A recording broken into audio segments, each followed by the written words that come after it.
सभी जानते हैं कि हड्डियां बेहद जरूरी है हम सभी के शरीर के लिए। अगर हड्डियां ना होती तो शायद हम किसी मांस के गोले की तरह कहीं पड़े रहते, कुछ भी नहीं कर पाते, कोई आकार नहीं होता, कुछ खा नहीं पाते, खड़े नहीं हो पाते, कोई चीज को पकड़ नहीं पाते, एब्सोल्युटली नथिंग, किसी घर के फर्नीचर की तरह पड़े रहते। Right? So very very crucial, हड्डियां बेहद जरूरी है। राइट? अब अगर हम हड्डियों की बात करते हैं तो हमारे शरीर में कितनी हड्डियां हैं? Any idea?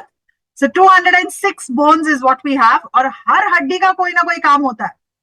तो शरीर की सबसे छोटी हड्डी कहाँ होती है? जी हाँ, बिल्कुल सही है, योर इनर ईयर। ये कान के बीच में जो हड्डी है, this inner ear, that is your tiniest bone, सबसे छोटी हड्डी। ठीक है? तो अगर ये सबसे छोटी हड्डी है तो सबसे लंबी हड्डी कौन सी है? फेमर, जो आपकी थाई बोन है। थाई बोन का मतलब जो घुटने के ऊपर की हड्डी है, ओके, जो आपकी कमर से लेके नीचे तक जाती है, घुटने के ऊपर तक। ठीक है? That femur is your longest bone. तो सोचिए हर हड्डी कितनी जरूरी है। अगर हम अपने सिर की बात करें तो स्कल, जिसको हम हिंदी में खोपड़ी कहते हैं, राइट, ये कितना इंपॉर्टेंट है। हमारा ब्रेन प्रोटेक्टेड है इस वजह से। अगर ये हड्डी ना हो तो ब्रेन कहीं बाहर गिर रहा होता। अगर हमारे छाती की हड्डियां ना हो, रिब्स, अगर ये ना हो तो हमारा हार्ट, हमारे फेफड़े प्रोटेक्टेड ना हो। राइट? स्पाइन, अगर हमारी रीढ़ की हड्डी ना हो तो हम खड़े ना हो पाए। तो हर हड्डी जरूरी है। और अगर आप इस ग्राफ को सही से देख पा रहे हैं और समझने की कोशिश कर रहे हैं, तो यहाँ पे ये लाल लाइन दिखा रही है फीमेल और ब्लू लाइन दिखा रही है मेल। तो जो लाल लाइन है वो क्लियरली आपको दिखा रही है कि काफी तेजी से डिक्लाइन है, और ब्लू लाइन में भी डिक्लाइन है बट वो इतना तेज नहीं है। इसका मतलब ये है कि वुमेन में हड्डियों की शिकायत बहुत फास्ट होती है, बहुत तेजी से हड्डियों की बीमारी महिलाओं को होती है, specially because of menopause. Menopause के दौरान उनकी हड्डियां काफी कमजोर होती हैं, ऑस्टियोपोरोसिस जैसी शिकायत काफी काफी कॉमन हो जाती है। इसीलिए महिलाओं को अपनी हड्डियों की ज्यादा देखभाल करनी चाहिए। अगर हम कुछ फैक्टर्स देखें जो हमारी हड्डियों की हेल्थ के लिए रिस्पॉन्सिबल हैं, तो वो फैक्टर्स में सबसे ज्यादा जरूरी है फिजिकल एक्टिविटी, यानी कि एक्सरसाइज। फिजिकली एक्टिव रहना क्रूशियल है। ये हमारी हड्डियों को स्ट्रेंथ देता है, स्ट्रांग रखता है, एक्टिव रखता है, क्योंकि आप मूवमेंट करते रहते हैं, चलते फिरते हैं, हड्डियों को इस्तेमाल करते हैं। इसी तरह से डाइट में कैल्शियम और विटामिन डी का होना बहुत जरूरी है अगर हम अपनी हड्डियों को मजबूत रखना चाहते हैं। इसके साथ साथ हेल्दी लाइफस्टाइल इंपॉर्टेंट है in terms of alcohol and tobacco का यूज अवॉइड करने के लिए। तो टोबैको एंड अल्कोहल जैसी चीजों को हमें अवॉइड करना चाहिए, बिकॉज इससे आपको फ्रैक्चर का रिस्क बढ़ जाता है। ओके? अगर हम जेनेटिकली चीजें समझें तो जैसा मैंने अभी आपको बताया कि महिलाओं में हड्डियों की शिकायत ज्यादा होती है, महिलाओं में हड्डियां रिलेटेड प्रॉब्लम्स कॉमन होती है, और उसका कारण यह है कि महिलाओं की हड्डियां जेंट्स के मुकाबले में थोड़ी सी छोटी होती हैं। They are smaller in size and they are dense because of menopause. वो मेनोपॉज के दौरान धीरे धीरे कमजोर हो जाती हैं, फोकल हो जाती हैं, बड़ी आसानी से टूट जाती हैं। ओके? सो बोन रिलेटेड प्रॉब्लम वुमेन में ज्यादा देखी जाती है। इसके साथ साथ बढ़ती हुई उम्र की वजह से भी हमारी बॉडी में कैल्शियम की डेफिशिएंसी होती है, जिस वजह से हड्डियां कमजोर होती हैं।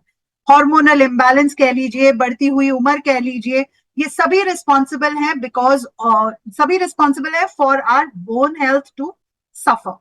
ओके?